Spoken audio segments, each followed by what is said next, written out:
Hello. London Craft Week. Yes. So, what page are we on? 74. 4,160 Tuesdays, Future Perfumes, an Introduction to Sustainable Scents. We have 1, 2, 3, 4, 5, 6, 7 workshops, all taking place here between May the 8th and 14th. Open studio. Nice book, yeah. I think we're probably the least posh of everything happening at London Craft Week. It is amazingly posh. But anyway, that can happen here. People can come and visit. It's only because you decide not to be posh. Is it? Yeah, you could be posh if you wanted to be posh. You think? Yeah, but... In what way, posh? I mean, like, expensive posh, or... Yeah. Oh, that's different. Oh, yeah, but maybe, perhaps, possibly. Yeah. Ooh, you could tidy up and get different furniture and... But this is... It's all relative, though, really, isn't it? I think there are people in the world who think I probably am. Anyway. I think also, yeah, it is, but also I think it's better to make space for everybody. Yeah. I mean, they've got, like, Bentley in here. That Yeah. I mean, when I say posh, Rolls Royce. Well, I mean, the yeah. the Rolls Royce booklet motor car is cars, yes. is sort of Shiny. metallic. Yeah. They got Rolls Royce. No kidding.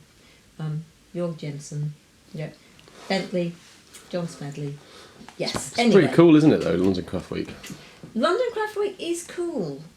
They do lovely things. You can go. I quite fancy a calligraphy workshop.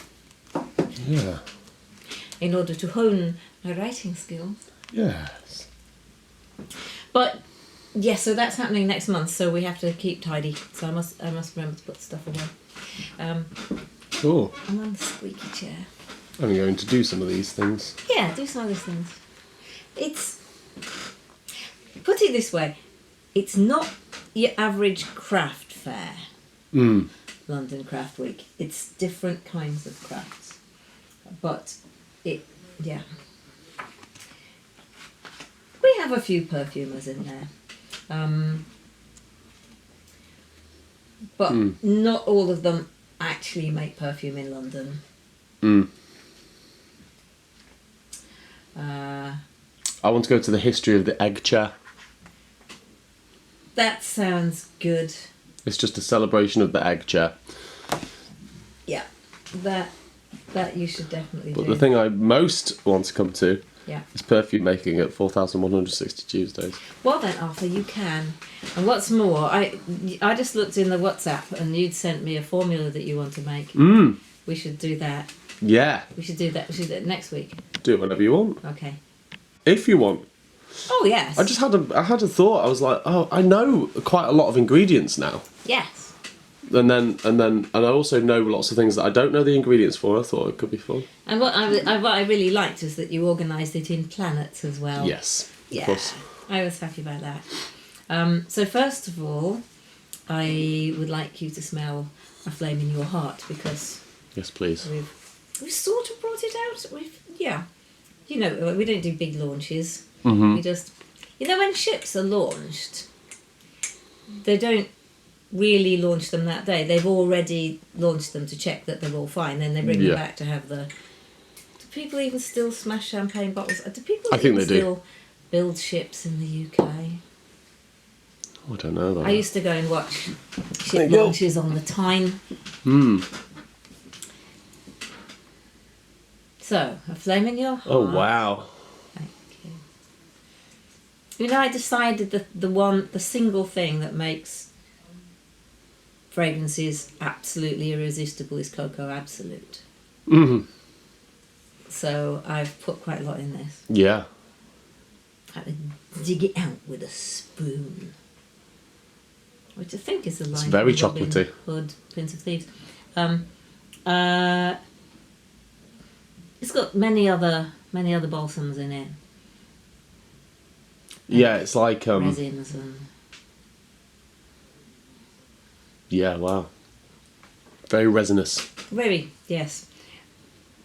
Lots of citrus fruits on the top and some musks down the bottom and patchouli and all my favourite things. Yeah, it's very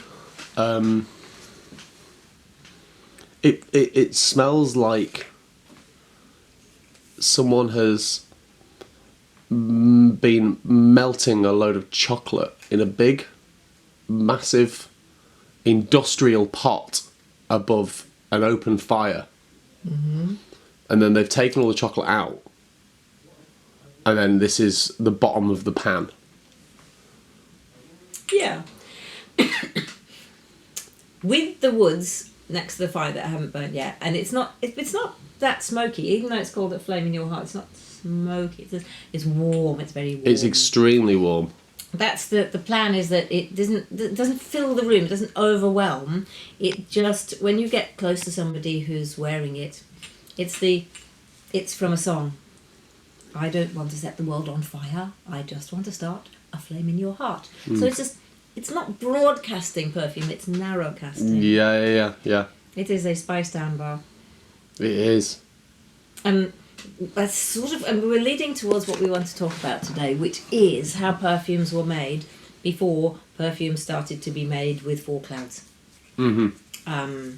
I saw some very interesting analyses last week of 3 very best-selling niche fragrances, cult almost, and they were all about 75 to 80% HEDIONE, Isoe Super and Musk. Isoe Super, HEDIONE and Musk. Oh, the closed captions last week called you Martha at one point. So those things, 75 to 80% of the whole perfume was made up of those. It didn't say how much ambrox in this particular brief summary analysis, but modern perfumes are round about 80% cloud. When I say cloud, I mean those big, long-lasting, powerful single molecules that change the texture, make perfumes last a long time, also make them affordable, but actually make them bigger. So it's good, I think, when you have something that makes something more, well, better at being what it's for, like perfuming, and it doesn't cost more. Although in the perfume world, there's sort of like, oh, but I want it to cost a lot. But it doesn't make it better. So this one, do you know what this is? No. It's a while since we smelled it. This is Tarte Snickerdoodle. Is it? Yes, Arthur. Yes, it is. God, I haven't smelled that for so long. I know, I haven't. And coming to it afresh, I'm smelling the fruitiness. But this is a floral amber with quite a lot of fruit in, and a lot of flowers. So it's got jasmine, it's got rose, it's got lang lang, it's got a lot of flowers.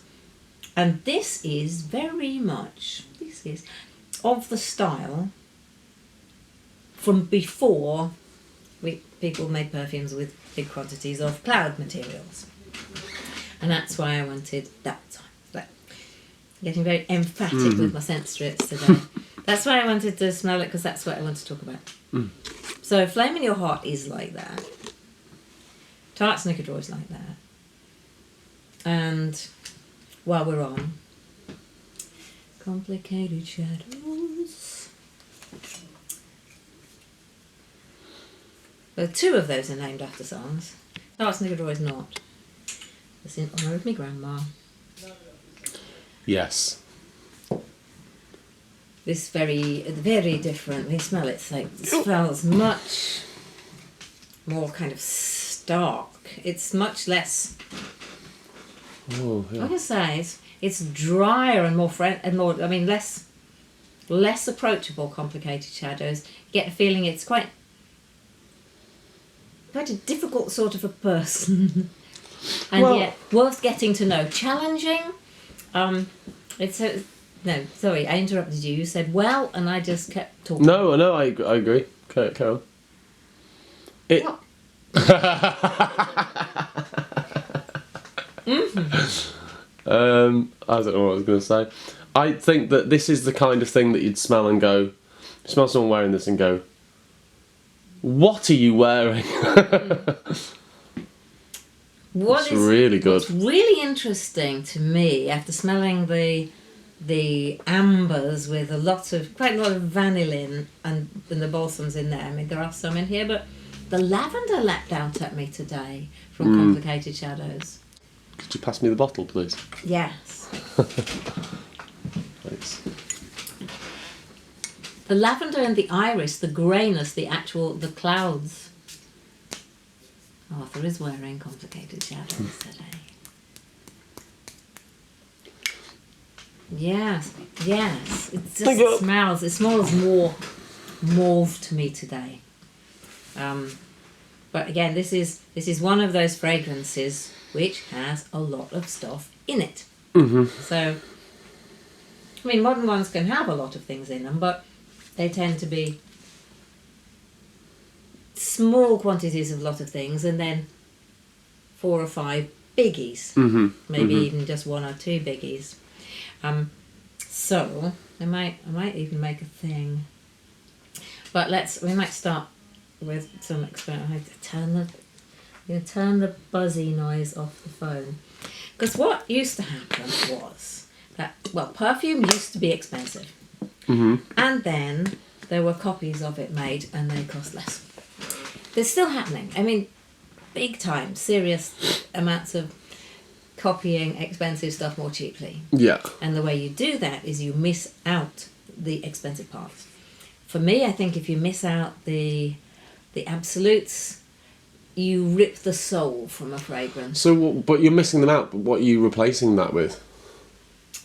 Well, if you were to say you make a rose replacer. I've made a rose replacer with 6 different things. Right. Okay. Which I can probably remember if I try hard. So phenyl ethyl alcohol, which makes up a lot of the smell that comes off a rose anyway, which we can smell. But so phenyl ethyl alcohol, geraniol, citral, and what else did I use? Damascenone. You can use damascones and damascenones.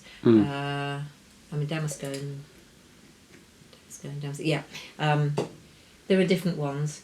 This won't leap off the strip at you, but it's a very soft, rosy kind of a background. It really doesn't. I don't think I can even smell it. Probably not after we got nosefuls of the things we were doing, but I'm just going to write on it with my new rose-coloured ink. Mm-hmm. PEA. This is the one where somebody... Was it phenyl ethyl alcohol? I mean, there are lots of abbreviations, but phenyl ethyl alcohol is so widely used, it's often just abbreviated to PEA. And somebody in one of the workshops once said, I love that sweet pea fragrance. Yeah, so pink ink. But this is at 10%, but it is very soft, it's very backgroundy. But you can create a rose, you can create a really good rose out of maybe, 18, 20, 30 different materials, but you can create a perfectly adequate rose out of 6. Right, yeah. So, in old days, say in the older books that I have, they'd start by with a rose recreation. They'd actually start with natural rose and then build around it to extend it. And then the less expensive version would be just take the natural out and use all the other things. So this is a natural rose, which is much more expensive than phenyl ethyl alcohol, but you can probably smell some of it. Yeah. So this is the Rose Otto that I got from India, which is handmade by M.L. Randarein. So that is expensive because of the production method. Doesn't mean it smells better, But just having that in your perfume makes it feel a little more special when you know that it's handmade. Yeah, you know that because you're told it. So if you know that it's got natural rose in, there's something about, it's probably better there. But because it's made by nature from sort of 300, 400 different molecules, there are things in there which you don't need for the aroma, but we don't know what else they're doing. Yeah. They might be doing other things to our consciousness of which we are unaware, but we feel something. That there's an extra thing in the atmosphere. They might be notes that attract ghosts. Yes. Good ghosts. Good spirits. Actually, Louise from the Wales Perfumery, she's been working on a fragrance with an art student from Bristol, whose name I temporarily forget. It's designed to attract creative spirits to help you with your creativity. Spectacular. And, from his work in the Amazon, he says that spirits generally, if approached in the correct way, are quite benevolent. Yeah. Benevolent and benign. Like most people. Yeah. If you approach most people in the right way. Yes. They are benevolent. Oh yeah, Yes. that's nice. So maybe that works. I mean, and you know where I come from on this, Arthur. I think that physics one day will explain these things. Yeah. Like, you know, a UFO is only a flying object that is yet to be identified. So this one is Rose Ultimate, which is different method. So this is more of a... It's not Otto's. Thing. It's not Otto's. It is Alto's. So I will arrive at the point. My point is that if you want to create vintage style fragrances, which is one of my favourite things to do, then what you want to do is think of a slightly different structure. You don't think about adding clouds separately later. You think about making your sun and your planets bigger. Right. So each of those will be more complex and take up more space and have to be very well balanced, and then very well balanced with each other. But fragrances from sort of before the 1980s tended to feel just it was a lot more going on. Yeah. And that's mostly because there kind of was. But then you used to get, in those days, you get the same as now, but I remember being asked to a friend's boss's party. And this was a party where the friend's boss wanted to sell us copies of more famous fragrances. And the awkwardness was that my friend had asked us all, and this was her boss trying to flog us cheap stuff. And her argument was, but it's half the price and you get twice as much. Why wouldn't you want to buy it? Like, because it's not the same. So what those copies did, and that was what the industry is now and was then part of it, is taking the expensive bits out and giving you the other parts. So you still got the same number of planets, but they didn't have the absolutes and they didn't have the expensive essential oils in there. You got, and it's quite kind of like it's like a reflection of the fragrance. You don't get the actual body. It looks real, but then you go to approach it and you find it isn't really there. It's a cardboard cutout. A cardboard cutout of it. That's a good idea. It's the 2-dimensional version of it. Yeah. So there were 2 styles, but I'd quite like to look at the 3-dimensional version of it. And for that reason, if we were to say, well, shall we put in something that smells of roses? We wouldn't just put in the phenyl ethyl alcohol, which, by the way, does that smell yet for you? I bet you don't know which. I do. I can't decide. I think. Oh yeah, it does. It's right, it's right leaping off the strip at me now. Yeah. So some magically appeared bottles have arrived, because I thought I'd give a slightly different demo of other materials where you could choose to use the copy, you could choose to use the original, or you could use combinations for two, which is what used to happen in old days. Do you know what that is? Yes, I do know what this is. I know exactly what this is. Put it. I'm going to put 2 drops. This is one of my favourite scent materials. This is coumarin. It is, but is this the natural? Is this the synthetic? Because Well, natural's tonka bean, right? yes, I think this is the synthetic. and that is the tonka bean. Is it? Yeah, it is. And That's good, isn't it? yeah, it is good, but also so is this, which is this is the coumarin. The coumarin is diluted down to 2% because when we use it in workshops, I don't want people. I must stop shuffling because I'm speaking. I don't want people getting too carried away with coumarin because it's restricted. Is it? Oh, yeah. Yeah. Carcinogenic. What's wrong with it? No, it's just poisonous. It's a skin sensitizer, but also, I mean, they're not going to drink it, but it's that one that's a blood thinner. Ah, yeah. So, I thought tonka bean was that. well, yes, because of the coumarin in tonka. Because Right. because tonka, the aroma is made up of about 45% coumarin.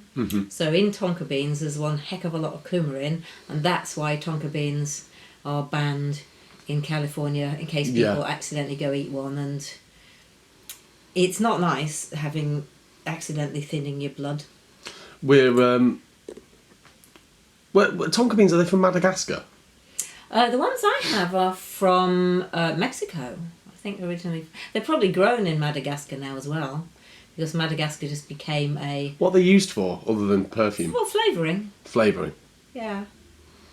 Are they a spice? No, it's a bean. Or is it a spice? So it's a spice. Yes, because it comes from a bean. Okay. Remember that formula we were talking about that I wrote down? I do. I think I missed coumarin off it. It's in my phone here. So I'm going to add coumarin to our tonka. It is interesting that tonka bean provides so much more, doesn't it? Yes. But as what's equally interesting is when you first smelt it, you thought that the It was- tonka, you identified the coumarin because you know the aroma and they're very difficult to tell apart Yeah. separately. You know? Yeah. Just the tonka's got more for the ghosts. More for the spirits. The tonka's got more for the real people, but Yeah. yes, it would definitely attract. So this one hasn't dried yet, but this is. What shall I tell you? I'll tell you. Hang on. Okay. I can't smell it. Unsurprising, given what we've just been smelling. Oh, hang on. There's.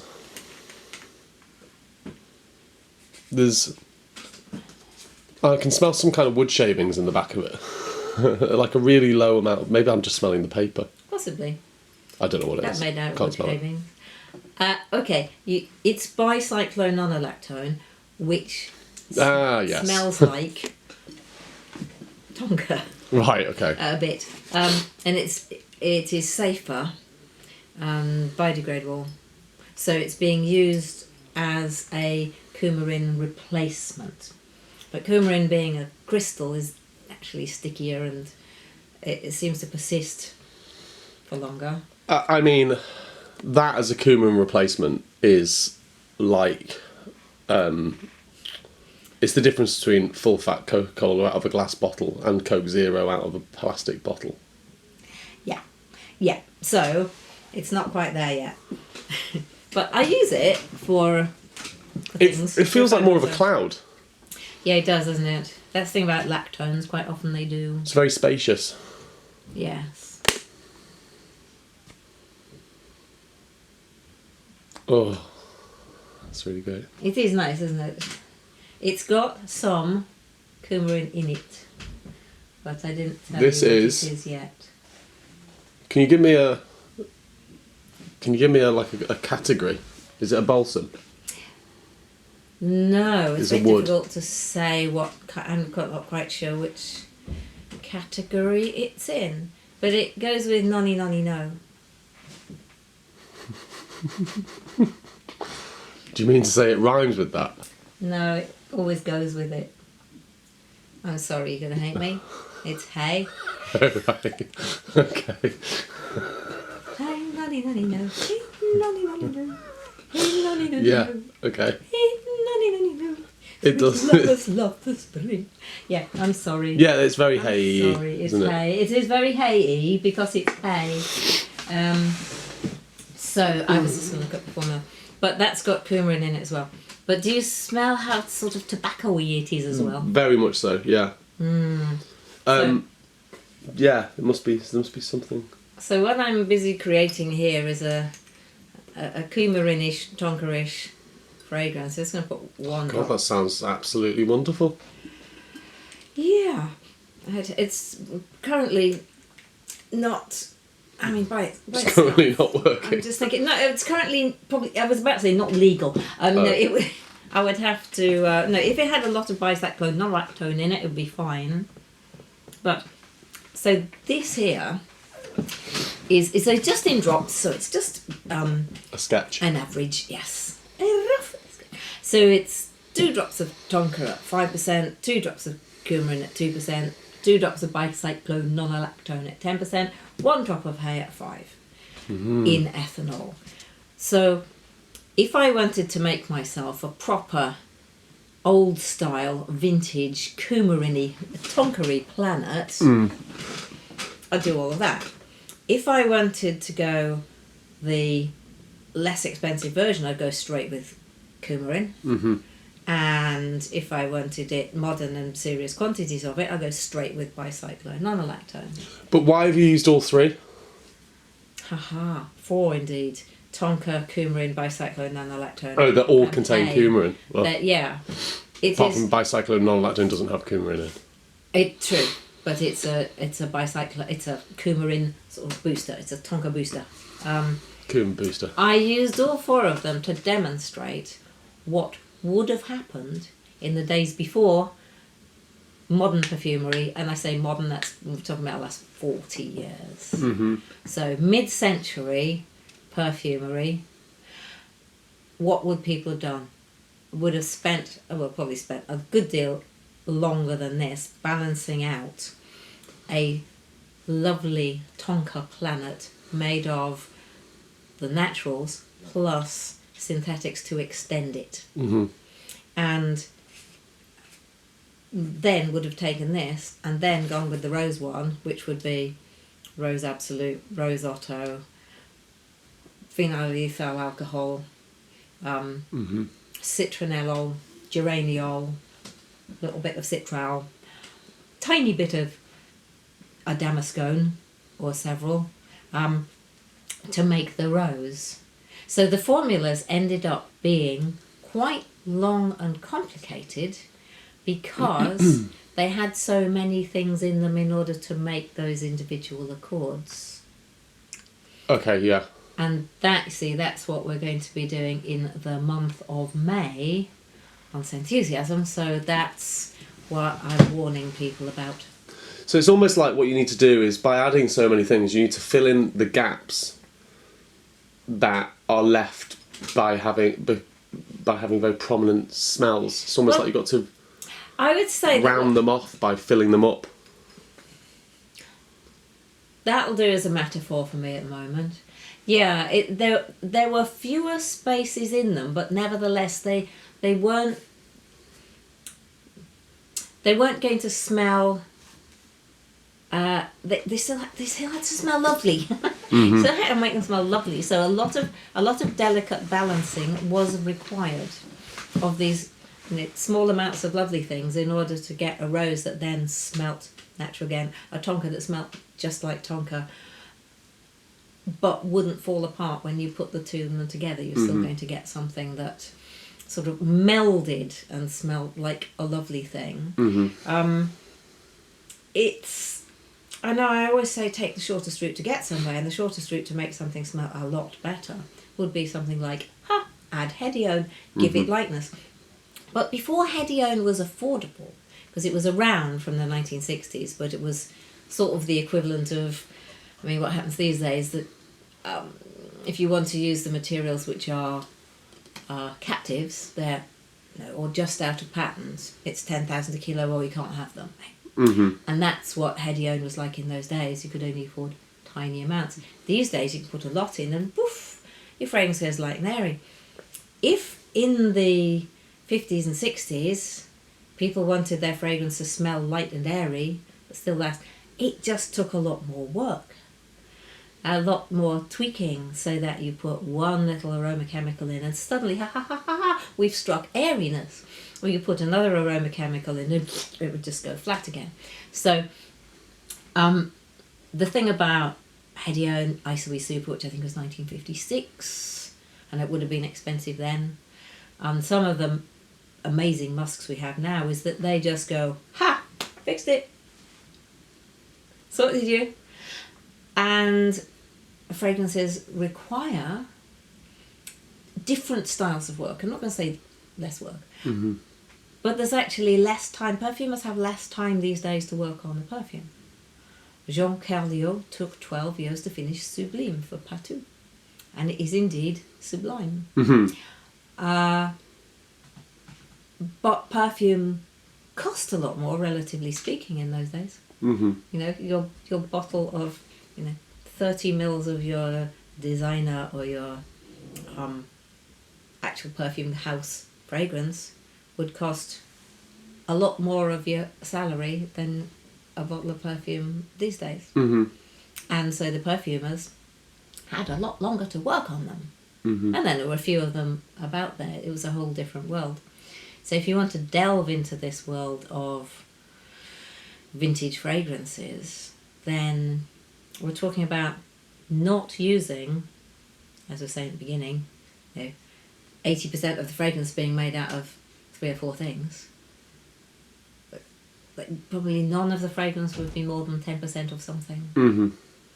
And a lot of it would be 1% or 0.5% of tiny little things that make a big difference. Mm-hmm. So that's it, really. That's it, really. Introduction to what you're going to do if you want something to smell vintage is that the gaps need filling in with tiny things, because we don't have these big things that you pour in that fill all the gaps for you and adapt and just make everything smell better. Mm-hmm. Materials were more difficult. Yeah, I mean, it's a lot. This feels like a lot. It's a lot more difficult. These are good though. Yeah. They work. Yeah, you put them all together. We didn't do a rose one. We'll do a rose one another time. We've done a rose one, actually. There is a rose one that I've done in the past. If anyone scrolls back far enough, there's one where I did the rose one. Mm. Yeah, so that, on that note.